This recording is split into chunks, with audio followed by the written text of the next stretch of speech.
Eric, bonjour. Bonjour. Alors, un des grands arguments allégués en faveur des marchés des actions, notamment européens, c'est de dire, bon, ils sont peut-être à leur prix, mais ils livrent du 4% de rendement.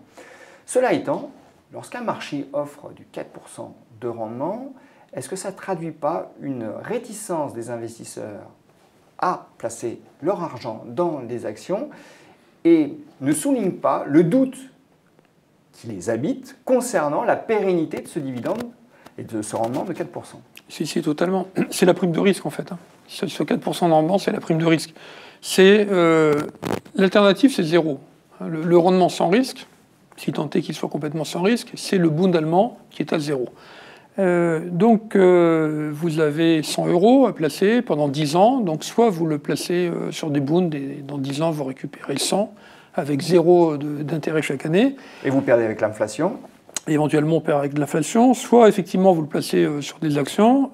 Et si le rendement est pérenne, ben, vous encaissez quand même 4%, ce qui fait que, globalement capitalisé, vous avez plus de la moitié de votre investissement qui est remboursé au bout de 10 ans. Si ça, c'était garanti, évidemment, les investisseurs iraient sur le marché actions massivement. La question, c'est que est-ce qu'on peut y croire ou non? Et les marchés n'y croient pas. C'est pour ça que ce 4%, il est issu finalement de résultats qui ont progressé et d'un payout, donc d'une distribution de dividendes qui a progressé, sans que le prix des actions monte, parce qu'effectivement, les investisseurs se disent ils ne tiendront pas.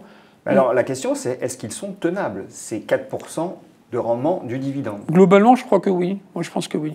Qu'est-ce qui vous fait dire ça? Parce que les actions européennes, en fait, évoluent avec la croissance mondiale. Et qu'à 3% de croissance mondiale, ce qui est le chiffre qu'on a un peu en tête, qui est inférieur d'ailleurs aux prévisions. On a des prévisions de 3,5 à un peu plus de croissance mondiale. Elle sera révisée en baisse, mais elle va tourner autour de 3. À 3%, les sociétés européennes arrivent à maintenir leurs résultats, pas les faire croître, mais les maintenir, et avec des payouts, des taux de distribution qui ne sont pas exorbitants, arrivent à distribuer un montant de dividendes à peu près égal d'une année sur l'autre. D'ailleurs, si on met de côté 2008, il y a une grande stabilité dans les distributions de dividendes, et il y a une volatilité beaucoup plus faible que celle des résultats d'une année sur l'autre. Donc moi j'y crois à cette... Donc voilà. ça serait un signal fort pour aller sur les actions, mais dans une précédente interview, vous nous avez dit tout de même que le marché, aujourd'hui, est à son prix. Oui, parce qu'en fait, il y a quand même... on est dans un environnement quand même de croissance. 3%, ça reste... c'est pas une récession, mais c'est relativement faible. C'est juste le niveau nécessaire pour maintenir les résultats en l'état. Et puis, il y a toujours les risques autour qui n'ont pas disparu. La guerre commerciale, le Brexit, on est dans le flou complètement. Mais est-ce que le Brexit n'est pas déjà intégré dans les cours? Ah non, je ne crois pas, non. Enfin, pas un Brexit dur. D'ailleurs, quand vous regardez bien... Un no deal Brexit. Oui, un no deal Brexit. Il n'est pas intégré. Non, du tout. Personne n'y croit, parce que de toute façon, ce serait une folie monumentale. Donc, non, les marchés n'ont pas du tout intégré ça. Le Brexit, il a été intégré une journée, en fait. C'est quand il y a eu le Brexit, il y a 2 ans et demi. En juin, vote. Le vote, voilà, en juin 2016, c'est ça.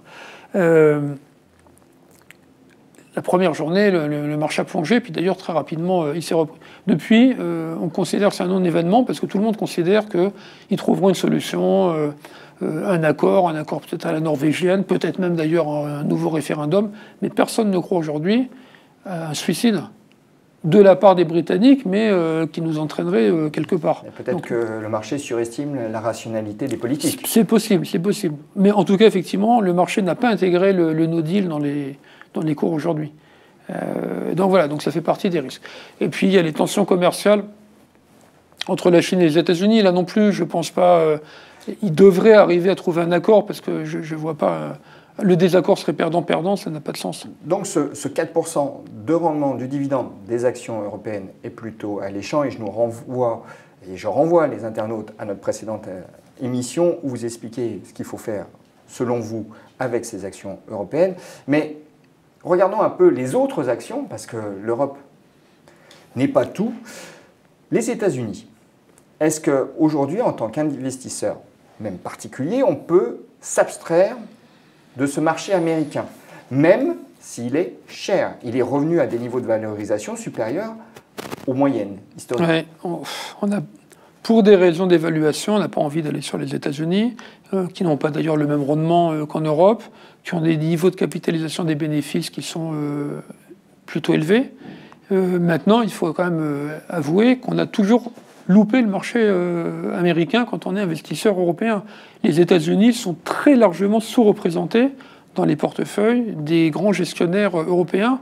Uniquement sur l'argument de la valorisation? Uniquement sur l'argument de la valorisation, parce que ça fait 20 ans que le marché est cher, ça fait 20 ans que le marché est plus cher qu'en Europe, et ça fait 20 ans que régulièrement, quand on demande, il surperforme, et donc plus il surperforme, plus il est cher, plus il y a une distension par rapport à l'Europe. Et il faut être très humble, ça fait 20 ans qu'on l'a loupé. Qu'on l'a loupé. Alors aujourd'hui, effectivement, c'est toujours très dur de revenir sur un marché qui est au plus haut historique et qui se paye...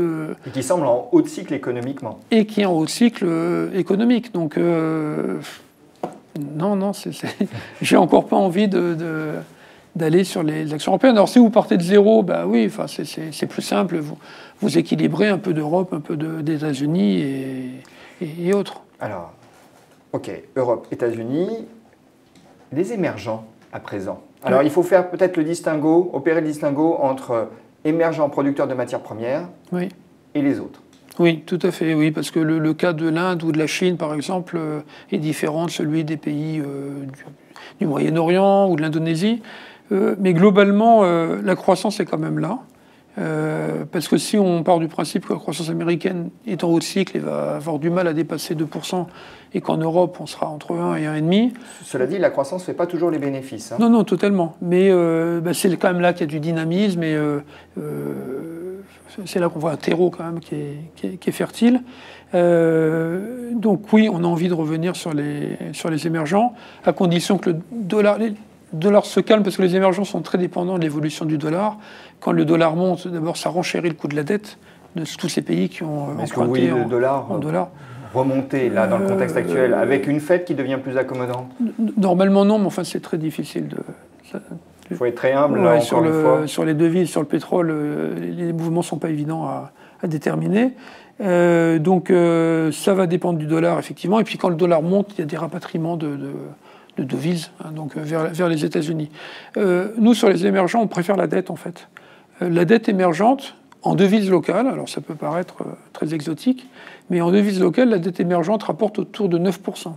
Ça veut dire que si vous investissez aujourd'hui, dans 5 ans, avec le portage, c'est 9% capitalisé, vous avez quasiment 50%. Ça veut dire qu'il faut que les devises, globalement, perdent 50% contre l'euro pour que vous soyez perdant. Et les devises, alors, ok, il y a la livre turque dedans, donc celle-là, on la voit bien perdre 50%, on n'a pas besoin d'attendre 5 ans. Mais voilà, il y a le réal brésilien, il y a le peso mexicain, l'Indonésie, la Turquie, etc. Donc nous, on pense que c'est un bon placement, avec un risque relativement limité, et surtout un rendement qui est là pour payer ce risque. Donc un peu d'actions européennes. Oui. Parce que les 4%, puisque vous estimez que les 4% de rendement des dividendes des sociétés européennes sont plutôt pérennes à moyen terme. Oui. Les États-Unis, haut de cycle aujourd'hui, marché cher, vous n'avez pas envie d'y aller. Non. En reconnaissant que les États-Unis vous ont donné tort pendant très longtemps. Ouais. Par contre, il y a une opportunité sur les émergents et plutôt du côté de la dette, du côté de la dette, des obligations émergentes. Vous dites 9% de rendement et il faut investir en devises locales. Oui.